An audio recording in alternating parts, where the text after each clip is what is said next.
Anyway, like I said, today I'm going to move on to talk about ancient China, which I'll kind of wrap that up next week. I'll have kind of a two-part lecture on ancient China. I'll go into mostly the background of ancient China. I'll kind of discuss how it develops in the Yellow River Valley in the eastern part of Asia.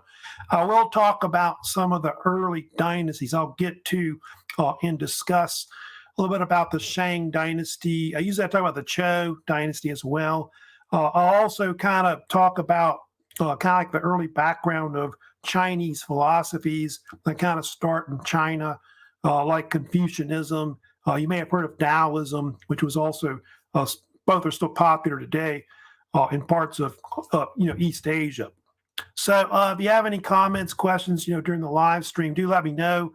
Or of course, you can always leave comments later through my channel, or also you can also, if you want, leave comments in student discussions and Canvas. If you want to subscribe to my channel, you can also below as well. So anyway, kind of first talk about the background of ancient China. I'm going to kind of get into and discuss like the early stages of it. China itself is a pretty old civilization.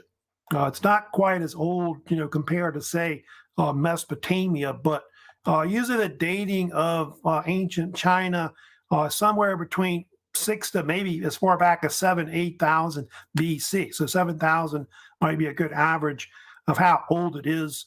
Yellow River, also called the Wang Ho in China, is of course about where ancient China started. The Yellow River is considered to be like the mother river of China. And they think that that's where a lot of early production of like rice started, which, rice is a major crop of China. I think I want to say 1/4 of the crops that they produce is mostly rice. And, a lot of Chinese dishes, like, restaurants or whatever, rice is a major staple. That's part of that. So yeah, I'm going to kind of get into the background of ancient China. Here's kind of an image of China right here on the right. They do think that China started, before Neolithic times. I was talking like 6,000 to 8,000 BC, maybe being where, so-called Neolithic times when farming started. But Paleolithic China, it goes back probably over 1 million years ago, where you had people living close to the Yellow River Valley.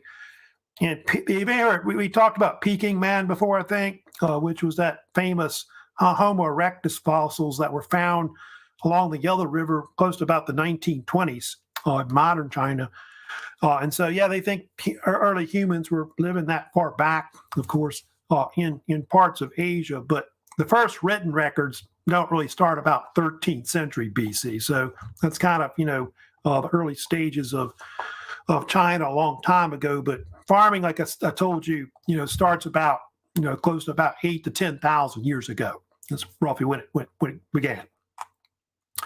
So, I want to talk about some kind of get into like geography, a little bit about China. Like, of course, you can see most of China is located in what we call the People's Republic of China today. Of course, everybody, of course, knows that now, which People's Republic of China was a communist state that started in 1949, which, look at that image on the bottom right there. Mao Zedong, may have heard of him, of course, famous founder of the People's Republic of China.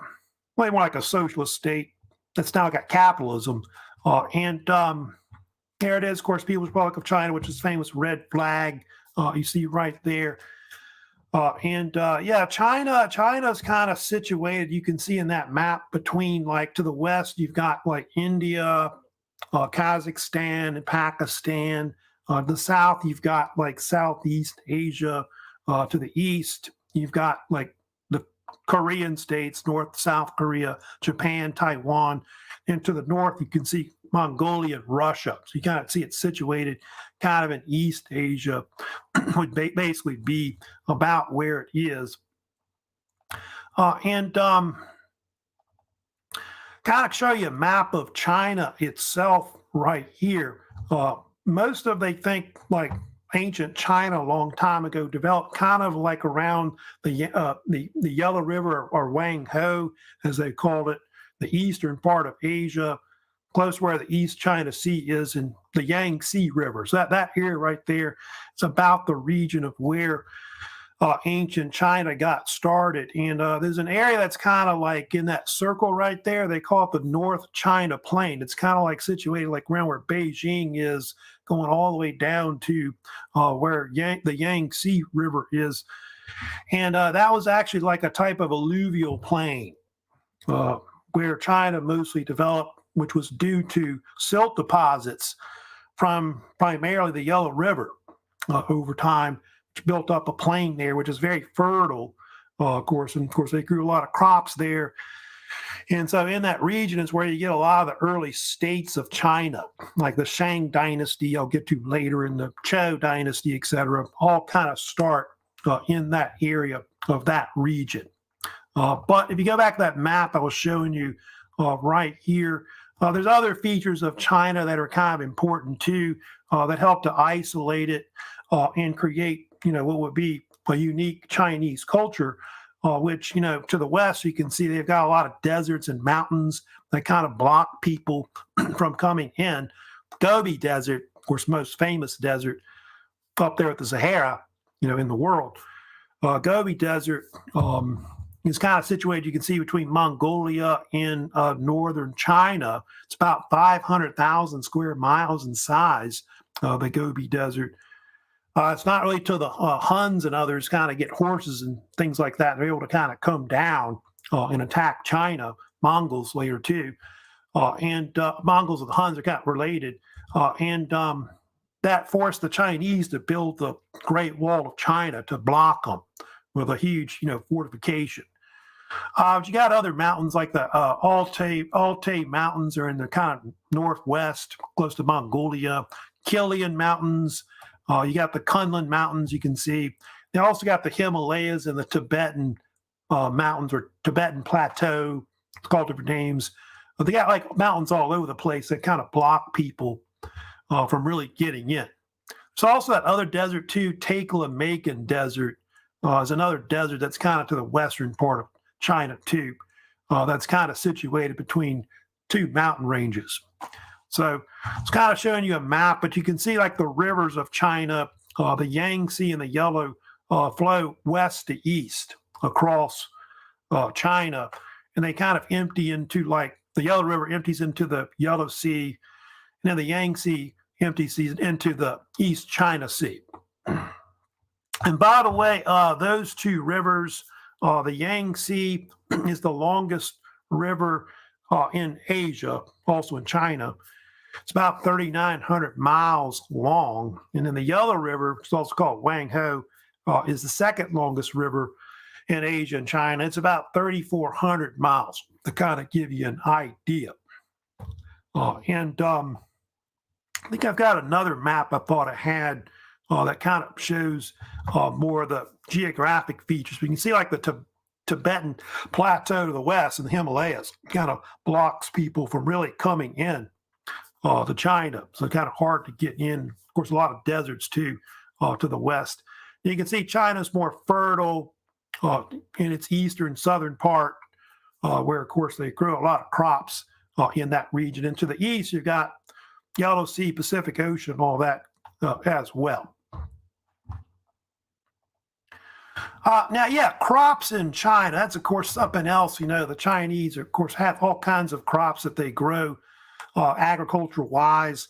If you know about it, I think the Chinese today, like the People's Republic of China produce something like 20% of the world's food. To give you an idea of how much, crops that they produce overall. And their chief crops, by the way, are these.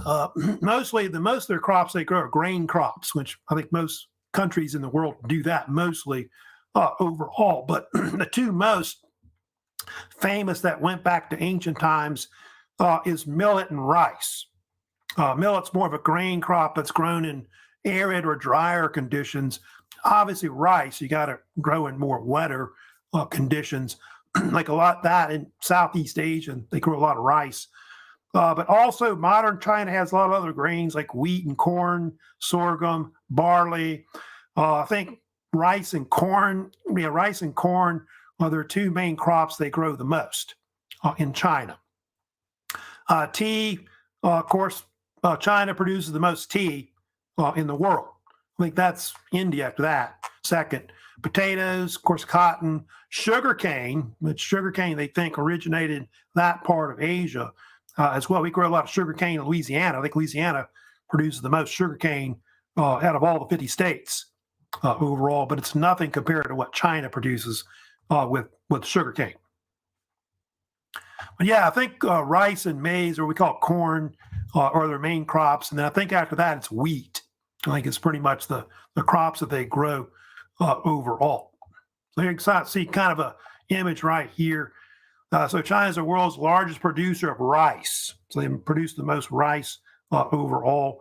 Wheat, corn, millet follows rice in importance overall. To kind of give you an idea of different crops that they grow. But yeah, rice, wheat, and corn, that's their principal crops that they grow the most.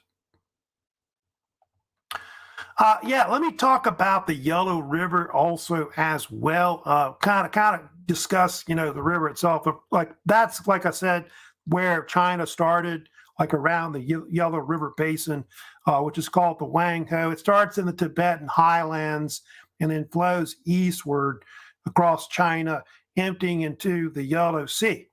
And of course, it's known for being very muddy, like a muddy river, kind of like the Mississippi River is going by Baton Rouge in Louisiana.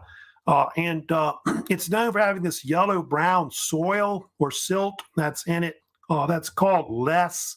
So I think I've got images of less, which is right here. And less is like a type of it's like a type of silt or sediment that's flows down from like the deserts and mountains in the west. You'll see it sometimes along the bluff of rivers, like you're seeing right here with that. And supposedly it has a lot of calcium carbonate in it, which kind of gives it that color. And so hence you'll see that, and sometimes you'll see like that too, also as well. Kind of a brownish, sandy looking color. But supposedly it washes down into the river. It helps to create that alluvial plain. That's part of that so-called North China plain I was of course talking about. Also, they call it another nickname you may have heard about, which is China's sorrow. They call it the Yellow River that because the fact that the Yellow River was known for a lot of flooding, which has killed a lot of people a long time ago. I think they've had two major floods in their history that's real famous with the Yellow River. 1887 flood. That flood supposedly killed somewhere between 1 to 2 million people. But the flood they had in 1931, I think it's often called the China flood or 1931, killed the most people, not just in China, but worldwide. It's, I think, considered the 1931 flood in China is considered to be the worst natural disaster in human history. They're not sure how many people died. It's anywhere from 400,000, I think I've seen minimum, up to 4 million. So if you want to average that out, at least 2 million may have died from flooding along the river. So that's why some of the rivers like the Yangtze and others have been kind of like they built dams along the river to control flooding and also to create hydroelectricity as well to, for cities and so on.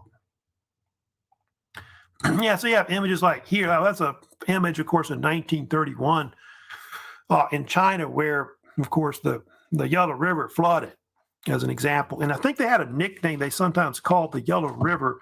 It was sometimes called the Scourge of the Sons of Han or something like that because of all the flooding that happened and in fact, that killed a lot of people over time. Now, of course, like the Yangtze River, they've built the Three Gorges Dam you may have heard about, which is considered to be the largest hydroelectric dam built in the world.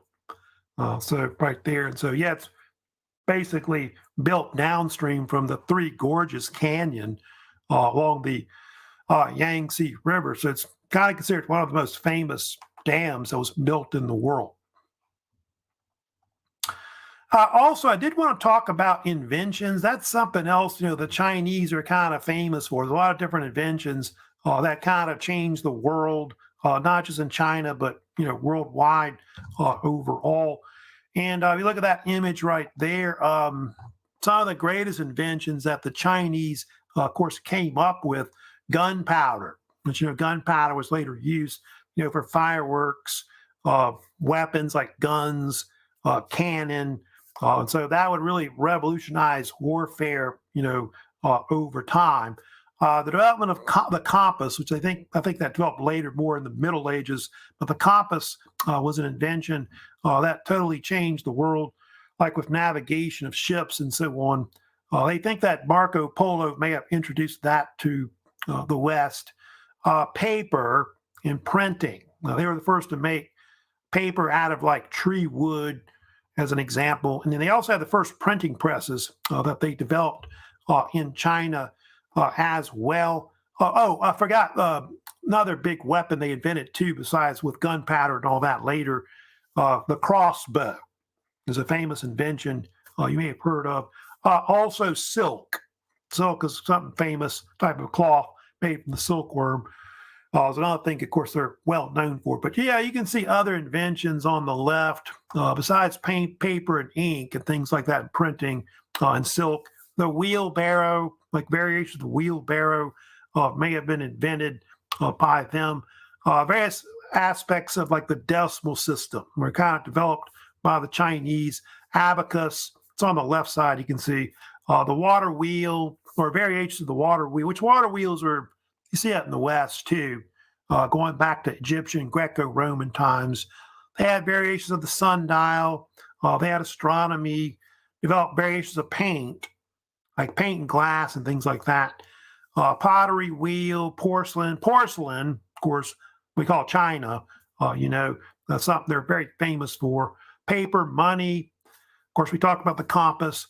Dominoes. They do think they invented dominoes. Jump rope, kites, playing cards, something that they think the Chinese invented.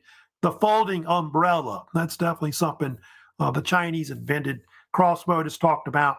Ice cream, something else that they think they invented.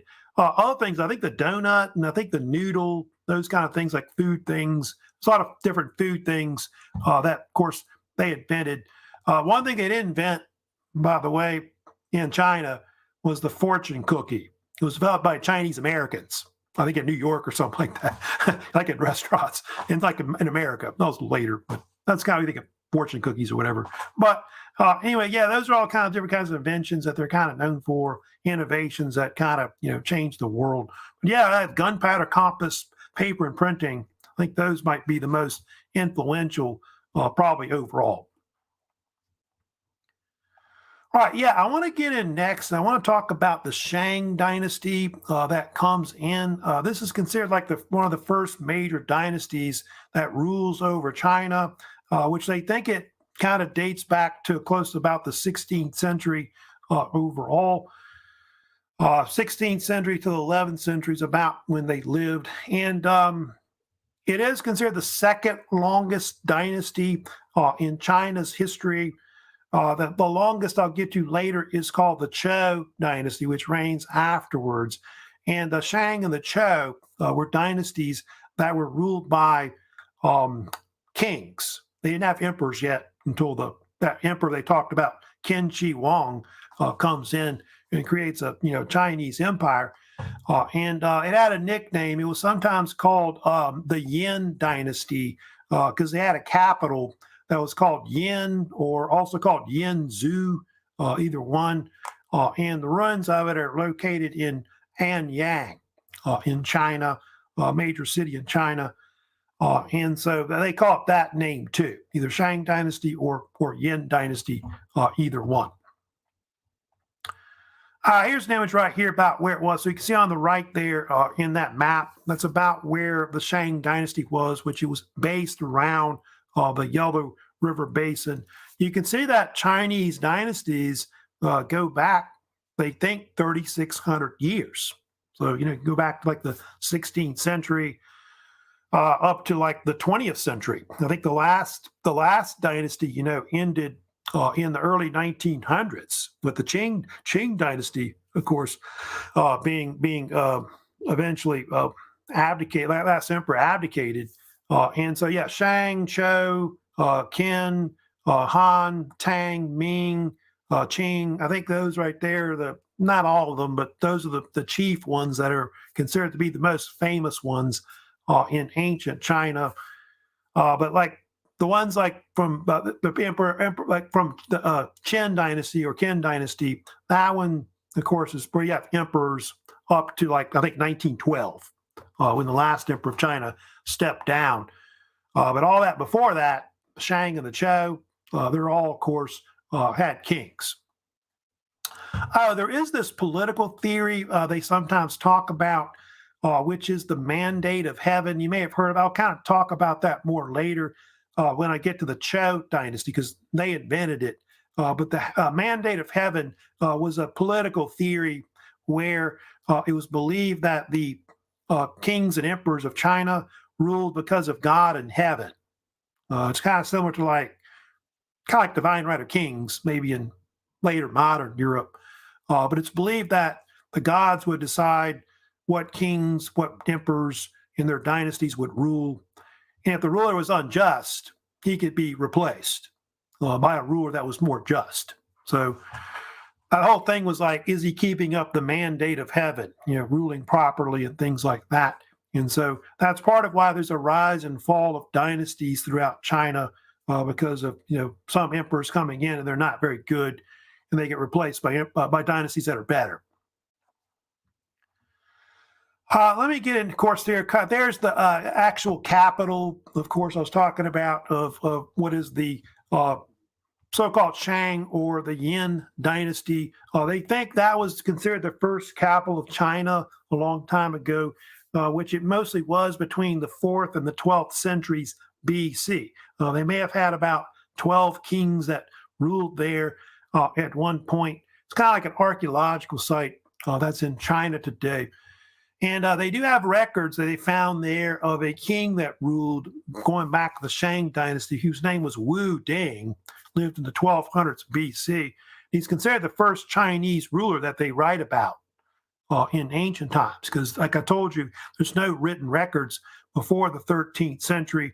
I think there was even a theory that there was a some kind of dynasty that ruled before that was called the Xia dynasty that had different kings, but they don't know if it was a real dynasty or not. It may have been something that's legendary or mythological. So they consider that to be the Shang to be really the first, at least true kingdom that kind of takes off in China. And it was called either Yin or Yin-Zhu was the name that they went by. Here's another kind of image, of course, of some of the actual archaeological site, which they found like tombs that were buried there that actually had like some rulers that they found. I think even some queens that they found that were buried there. Now, one thing I did want to talk about the Shang, which is very famous. They're well known for the so-called oracle bones. I think you may have heard about oracle bones. And oracle bones were these bones or shells that were used to tell prophecy. I think they use the term they use, which is divination or telling the future. And it's actually considered like an early form of Chinese calligraphy that led to the written Chinese language over time. And so they think that the actual language system dates at least to the 13th century BC, and they found thousands of these shells, like these shells and bones that they've used. Anyway, I think supposedly how they would work, they had like these various Shang priests that were associated with some kind of early Chinese religion that would write calligraphy on it, which would be like questions toward the gods, like will my son have an heir, or something like that, or it would, like, I guess, ask prophecy about the crop, like crops and growing crops and things like that in China. And so that's primarily what they would. I think they would take them and they would put them over a fire to kind of see if they could see the future or whatever. They think about 150,000 of these oracle bones have been found in China. I think they found them buried or something like that. Like I was talking about at the city of Yin or Yinzhou. And They think that's where they get some of the early Chinese like characters that are used in Chinese calligraphy, like writing over time. Which I think today there's thousands of that are now used today in the language, modern language today, like different variations of Chinese. But I think back then it was only like a few hundred at the time. So it's considered like I guess the beginning of what they call old or archaic Chinese, which is what they call early Chinese language that develops in, I guess, back during what would be the Bronze Age at the time. Here's kind of another image showing like an oracle book. So in other words, turtle shells that they would write on, which you can see. So you can see early versions of what would be later Chinese character type writing. They did have religious beliefs, which I think the common god that they believed in was called Shang or Shang. It's usually the common name they would call it, which Shang was believed to be some kind of supreme god that lived in heaven. But the Chinese were polytheistic. They believed in multiple gods. And I think there's different translations of what Shang means. I think some people think it means supreme god or supreme deity above or something like that. And then the kings and emperors, if you know about that later, which we'll talk about, they're either called Wang or Wang Di, kind of variations of that, which means son of heaven, basically. So the gods in heaven and the king or emperor is like the son of, I guess, the supreme god in heaven. And so that's the name they often use for the emperors. So that's the kind of like some of their Shang beliefs that they have, believing all these different gods. A lot of these guys are kind of associated with nature a lot of times, and of course the heavens and things like that. Also, Shang pottery is also something you see, like bronze, jade, and other things being used to make pottery. And so, yeah, that's something that they're famous for, like early Chinese pottery, early ceramic type, China we knew about later, porcelain. It's all kind of starting to kind of develop in China back then in the Bronze Age. Now, I did want to talk about this other dynasty that comes in later, like close to about the 11th century, which is the Chou dynasty, how they usually say it. The Chou dynasty was a dynasty that started more into the western part of the Yellow River. I think the Wei River, they called it, which is more of a branch of the Yellow River in China. Kind of blow up that image right there. You can see, so you can see that's eventually what will be the Chou. It's usually pronounced Chou. Some people say Zhou also as well. But that's basically where it'll eventually develop overall. And the Chou, like I was saying, is the longest reigning dynasty in Chinese history. They reigned like something like 7-8 centuries that they were in power, between the 11th to the 3rd centuries BC. Although at the end of it, if you know about it, they started to decline during that period. And it was founded by this family called the Ji family, Ji, see there, Ji family. And supposedly that was the family that developed what they call the mandate of heaven that I was talking about, which the actual Chinese name is Tian Ming, how you say it in Chinese. And part of why the Chou dynasty developed the mandate of heaven was because they were trying to say like why they had taken over China and conquered the Shang, because the Shang weren't living up to God's mandate in heaven, the supreme God in heaven. And so they felt like they had a right to rule as the legitimate son of heaven. That now rules as the king. Some of it's also kind of because, there could be other things that cause that. Like there could be like, famines and natural disasters that might cause that to occur, where a certain king or a dynasty might take over. But quite often, they think because of that too. That maybe the gods are doing that for retribution, some kind of divine retribution, because they're not a good ruler, and so they deserve to be replaced over time. Some other things too. Another thing too, they have two different periods I'll kind of talk about with the Chou dynasty. Like they reign kind of from the late Bronze Age into the early Iron Age. And one thing about the Chou dynasty, it is one of the first in China to develop like an Iron Age military, where they have new kinds of technologies that come in at that point. I kind of show some things right here, but they are the first to introduce like iron weapons to China, which that kind of revolutionized warfare a lot. Which iron weapons are proved to be better than bronze weapons. And then, of course, the other thing that the Chou were known for, I think they were the ones that originally developed the crossbow. So the crossbow is something that goes back to ancient times. That's kind of maybe what it looked like on the right early crossbows. And so the crossbow later came west, towards, I guess, Marco Polo, when he went to Asia, discovered the crossbow and, of course, brought that back to Europe. And that changed like medieval warfare, things like that in the future. Also, some other things too. I'm kind of talking about how they had different periods under the Chou dynasty. They have two periods. They have a period that's called the Western Chou. The Western Chou goes from about 1046 to 771 BC.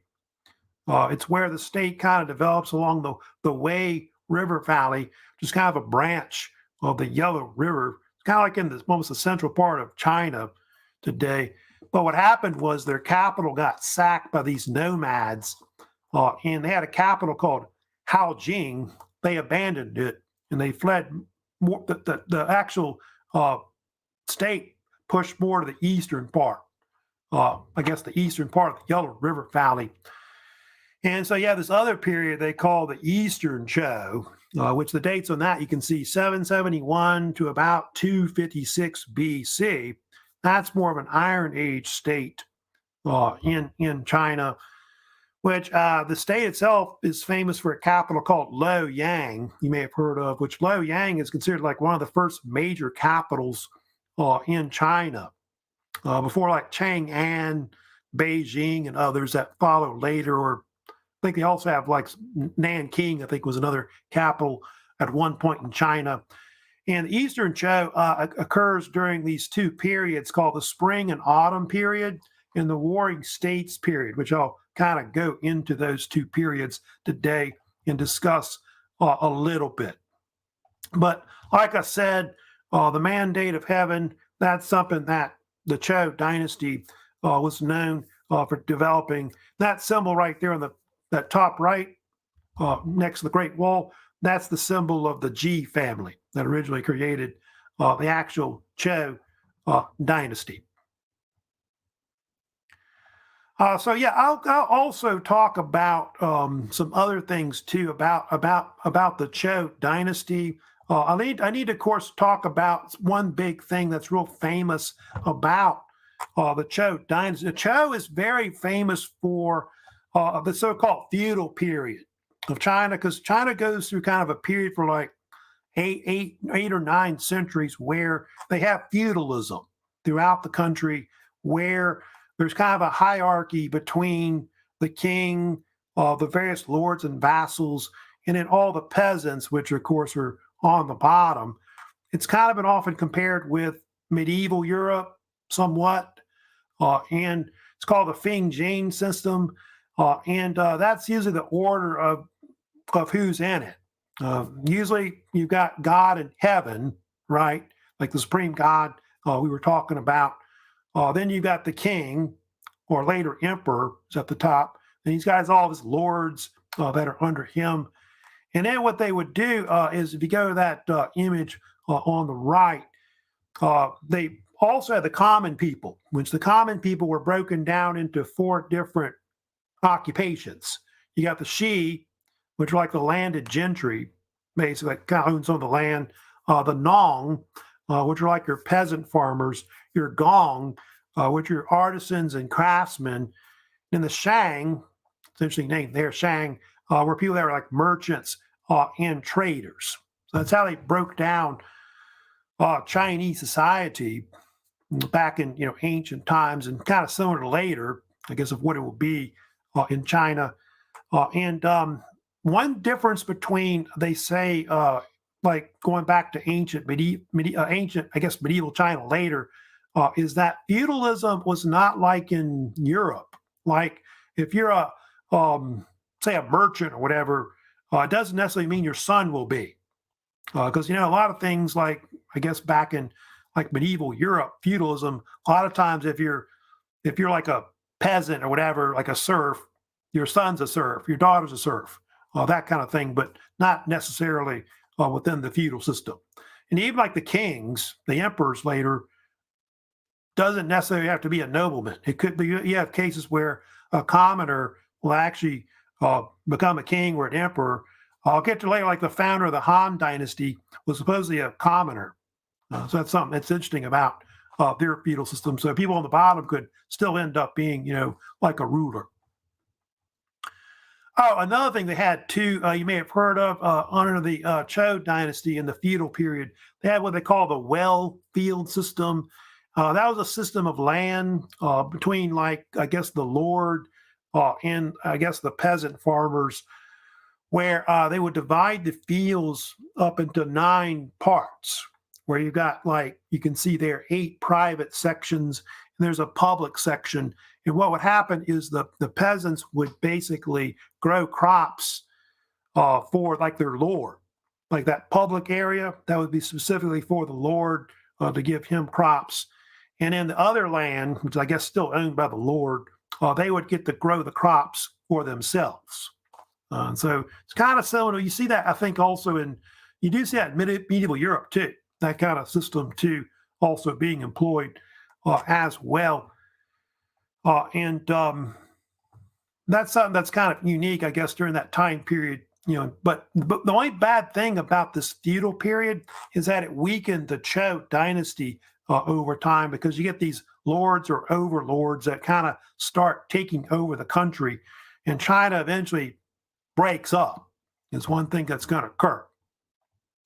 That's the thing I wanted to talk about next. You have this period called the spring and autumn period that comes in. That's famous. It's well known. It kind of occurs between the 8th to the 5th century. So 770 to about 481 BC is when the spring and autumn period occurs. Like I was saying, that the Chou kings, they lose power. They lose a lot of political and military power. And you get all these different states and factions that form throughout the country that's ruled by feudal overlords or lords. And you can see on the right, they start breaking up into different states, which at one point there were a lot of them. You can see, like, I forget, 10, 15 at least or more that formed throughout the country. And they call it the spring and autumn period because they think during that time there was a series of books that were called the Spring and Autumn Annals that were written about that period.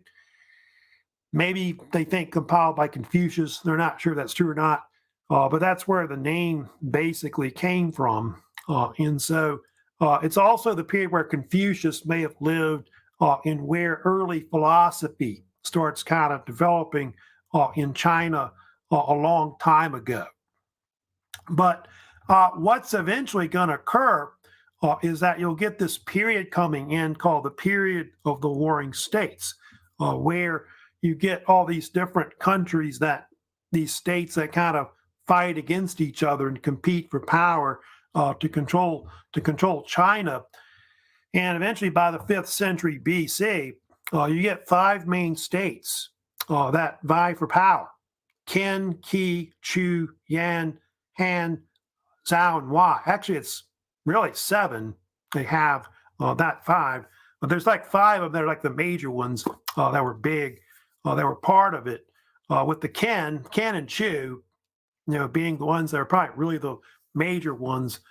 Yeah, I think Ken, Chou, Wei, Zhou, Qi, and maybe the Yan also too as well. But Ken and Chou were the ones that were the largest ones of the states that kind of fought against each other. That was Chou was really the big competition more than anything. And over time, the Ken are going to conquer all the other ones. You'll get this unification where the kingdom of Ken or Chen is going to basically conquer all the other states by the 3rd century BC, and they'll form the Chinese Empire out of it. And that's why they call it China later. But we'll get more into that later next week when I talk about the rise of the Qin dynasty and their empire under Qin Shi Huang that we were talking about in that short video. But yeah, that's kind of, you can see all the infighting between the different states. And I'll get to it later. That's also part of why the Great Wall starts to be kind of built early on, because they even start building fortifications to block each other. And later when the Mongols and the Huns and others kind of start invading, they'll also have to build a wall above China to block them as well. Now, I did want to talk about today as well. I want to get into and talk about philosophy also, because, Chinese philosophy start to really kind of develop in China back then. Of course, one big, Chinese philosophy that's the most famous overall is Confucianism, which you see in that image, right, which is, I guess, supposed to be a statue of Confucius. And Confucius was believed to be a Chinese philosopher. He was also a politician that lived, they think, somewhere between the 6th and the 5th centuries BC, maybe close to 500 BC, about when he lived. And Confucius didn't really like the way China was going under the Chou, because the Chou was declining. There was a lot of decline in moral ethics and things like that. The family was declining too. And so he kind of wanted to come up with his own type of social system to kind of change society in China. And so what is Confucianism? It's like a type of philosophical religious system. It's based on the teachings of Confucius. And part of what Confucius wanted to do was he wanted to create better, he wanted to do mostly things dealing with social matters, political matters, even moralistic, ethical matters that could better society, in the way of life, and also better government being run. Like the idea of having like civil service, testing for civil servants and things like that was something that Confucius came up with originally. And why is he called Confucius? His real name is Confucius, which supposedly means Master Kong, is what it really means. But apparently, Jesuit priests in the 1500s that came to China, I think Portuguese, maybe, or Spanish, called him Confucius, kind of slurring the name. And so that's how the name basically came about. And they do think they think that Confucianism and a bunch of other philosophies in China started in a period called it's called the 100 Schools of Thought, they called it, which kind of occurs between the spring and autumn period and the Warring States period. It's like 6th century to about the 3rd century is when a lot of your Chinese philosophies get started in China. And these are examples of some things that Confucius wanted to do to improve Chinese society. One was the so-called 5 relationships of Confucianism, which are sometimes called the 5 bonds also as well. He thought that people ought to have proper conduct in society, act a certain way among people. A lot of it involves filial piety, which we'll talk about And those are the five basic relationships in Confucianism, with each duties in their code. Father and his son is like the first one, usually, where the son has respect to the father because he's older in general, elder brother, and the younger brother. So the younger brother has more respect for the elder because he's an older person. Husband and wife. Quite often, of course, in China, the wife is subservient to the husband. The husband's older too, as well. Friend and friend should act a certain way. And then ruler and subject. The ruler should treat the subject a certain way. Subjects should be more subservient to the ruler, follow laws, and things like that. Have proper conduct, of course, in society. Filial piety is also something else too. That's a big part of Confucius. You see a lot in Buddhism and other kind of also similar types of philosophy as well. Confucius said there are 3 degrees of filial piety. The highest is being a credit to our parents. The second is not disgracing them. The lowest is being able to simply to support them. So it's kind of a quote from Confucius himself. And so obviously this has to do with, giving respect towards your elders, not disgracing your family name, things like that. And so filial piety is a big part of course, Confucianism also as well. You see it a lot in a lot of Eastern Asian cultures as well. It's a big part of different religions as well, Buddhism, Daoism, etc. Overall. They have also another thing which is kind of similar to it. I did want to mention about before I get to the golden rule too. Ancestor veneration, you'll see that too as well, where they honor the dead, respect the dead, and things like that is also another big part of also Confucianism as well. But you also see that too in other similar Eastern religions, Buddhism, Taoism, etc. So ancestor veneration is also big too. But the golden rule, that's probably considered to be one of his most famous teachings or sayings that's associated with Confucius and the system of Confucianism. And you can see right here, here's kind of an image of it right there. But usually treat others the way you want to be treated. If you want like the actual translation from Chinese, usually it's do not impose on others what you do not wish for yourself. I think that's usually the proper translation of it. But basically, I guess in a nutshell, treat others the way you want to be treated. There's variations of it, of course. Yeah, what you do not want done to yourself, do not do to others. I think it's another variation of it also as well. You'll see sometimes. Yeah, the golden rule shows up everywhere. In the Bible, you've got it like in the New Testament. Thou shalt love thy neighbor as thyself, example, etc. Or the Torah, thou shalt not avenge, not bear any grudge against the children of thy people, but thou shalt love thy neighbor as thyself. It's kind of similar to that first one right there. The Quran, too. Quran has it, too, also. And I think it even shows up, I think, as well, as far back as the Hammurabi Code. There's some instances that are variation of the golden rule that show up as well. By the way, about Confucius, a lot of his writings are written down like in the they have the Analects. You may have heard of Analects of Confucius, which is very famous, which is like a book composed of sayings or ideas that were attributed to Confucius. And so, yeah, I think the golden rule kind of originated from that a long time ago. And they also have I think the 5 classics or something like this. Different names that they've got different books, of course, on Confucius that are out there that are famous. So he's highly influential in a lot of Chinese philosophy.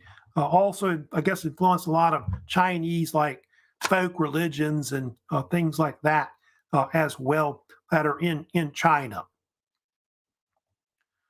Here's kind of like you can see a map here, but how it spread. So it kind of started in China, and then it spread to different parts of the world. So Korea, Japan, Vietnam, I think, is mostly influenced by Confucianism. But you see it went down like Vietnam. They think it maybe even went westward and may have influenced like Buddhism, as an example. Taiwan also influenced. Of course, you see like Korean countries, I guess South Korea especially. I guess North Korea, sure they try to crack down on different ideas. But you can see most of it's based in East Asia, where Confucianism is real popular. Yeah, here's kind of world religion. So, like your Chinese traditional religions are really fifth ranked overall with religions throughout the world. Christianity being the largest, followed by Islam, Hinduism, Buddhism, and your Chinese traditional religions, which might be like also folk religions and things like that. Up to 400 million maybe practice, or 5% in the world. Don't really count the secular atheists. I don't know if that's really a religion, that kind of thing. But you can see pretty much as a religion, and they believe in gods too, the Confucianists, some kind of supreme deity, but fifth largest pretty much overall in the world. Now, they do have also this other famous philosophy that was kind of a challenge to Confucianism, which is called Daoism or Taoism. They dubbed it, and it countered it. It actually was kind of against it, Confucianism at one point. And although I think they kind of influenced each other later over time. And Daoism was a type of Chinese philosophy that was invented by that man right there you see named Lao Tzu, who lived in China roughly about something like 2,500 to 2,600 years ago was when he lived. And his name, Lao Tzu, to spell different ways, supposedly means old master. And he had a major influence on not just Chinese philosophy, but folk religion and medicine, and even, we'll get to it later, martial arts, believe it or not. Kung Fu and other similar types of martial arts in China were kind of influenced by him. And what is Taoism or Taoism? It's a type of belief system that seeks harmony with nature and in inner feelings. Like I said, it opposed Confucianism, and Taoism was more based off of trying to find meaning in life, spiritual elements, and things like that, and living with nature and the universe.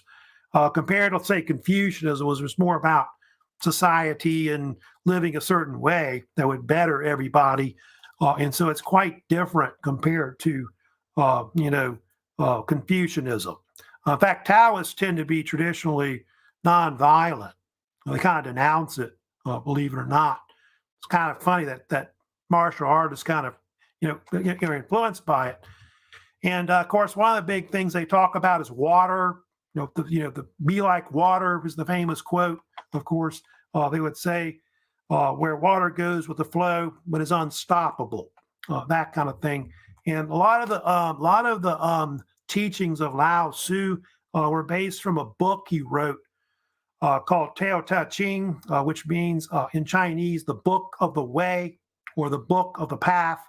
And so in Taoism or Daoism, the word translates as meaning the way or the path. And so they're talking about trying to follow the way or the path in the whole universe. They also thought government was unnatural. Those kind of things, trying to change too much in society usually makes things worse. I think Taoists want to live more in nature and things like that, etc. Now, I was talking like martial arts. They say Bruce Lee, if you know about that famous, one of the most famous martial artists in history, famous for his movies later, Enter the Dragon or whatever, was famous for being influenced by Daoism. So he's famous for, that quote right there, empty your mind, be formless, shapeless like water. You put water into a cup, it becomes the cup. You put water into a bottle, it becomes the bottle. You put it in a teapot, it becomes a teapot. Water can flow or it can crash. Be water, my friend. Of course, his famous quote that Bruce Lee said. So obviously, yeah, Bruce Lee was heavily influenced by Daoism, and they think Daoism, like I said, influenced martial arts at one point. Also, I did want to talk about yin and yang. They think that was another form of like um, Chinese philosophy that dealt a long time ago, the yin and yang school, which heavily influenced Daoism and later Confucianism as well. That's this idea that in the universe there's opposites, good and bad, and things like that, dark and bright or dark and light, that kind of thing. So yin on the side, yin side, you got female, dark, weak, passive, earth, confusion, turmoil, conservation, water. And yang, see on the right, male, bright, strong, active, heaven, peace, serenity, destruction, fire. So you got that symbol, the yin and yang symbol, that's white and black, which are opposite of each other, which is famous for it. So Tao means the path, guides us through the universe. The path, one must keep things in balance or they will not have harmony. So that's what they're talking about with, of course, the way, the Tao. Then, of course, I sometimes talk about the art of war. That's also another thing that's very famous. If you know about the Chinese, they start to develop different ideas on military tactics and warfare, which Sun-Tzu, was very famous for in ancient China a long time ago. And Sun-Tzu was actually a Taoist. He actually was a philosopher of Taoism, believe it or not.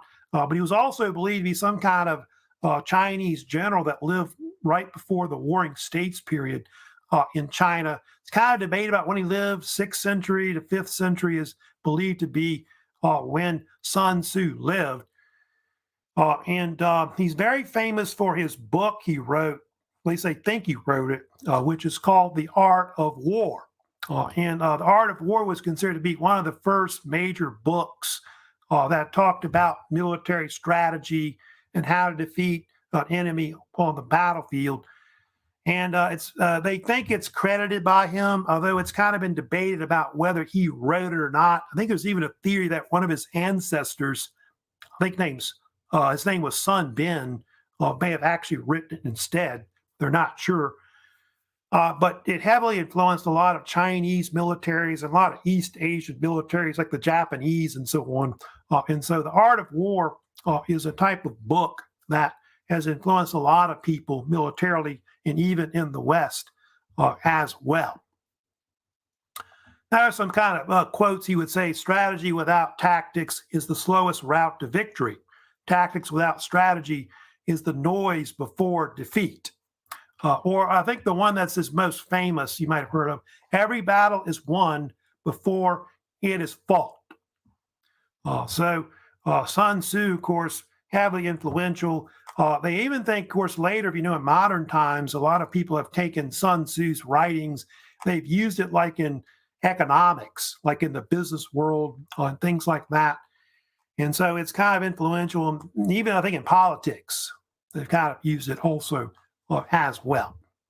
So that's kind of the beginnings of Chinese philosophy in ancient China at the time. I didn't get to legalism, which I'll probably talk about next week, because that's something that's developed later by the Qin dynasty, which comes in and creates the Chinese Empire under Qin Shi Huang. So we'll talk about him later, of course, next week. I'll also talk about, of course, the development of the Great Wall of China, which you see behind me, which eventually is really built to block barbarians that are trying to attack China back in ancient times. Then I'll talk about the rise of all these other dynasties in ancient China. I'll especially get to the Han Chinese, Han Dynasty, and the Tang Dynasty. I think are the big ones I'll kind of concentrate next week on and actually doing. Before I go, just a few reminders about assignments that are out there. We've got the Phoenicians and Israelites, of course, quiz that's still out. I think that's going to close on Friday this week. So try to get that done out the way. And then, of course, I do have that new quiz I've put up, of course, which is on ancient India, ancient India lectures, of course, from this week and part of last week. That's going to be due probably later in March. It might probably be pushed back close to midterm, I know. But that's an assignment y'all should be working on next. And then that also second vocab as well. Y'all need to be working on that as well. So that's kind of where we are right now, of course, in the semester. I think I had Alex came in late. Hey, what's up, Alex? What's going on this morning?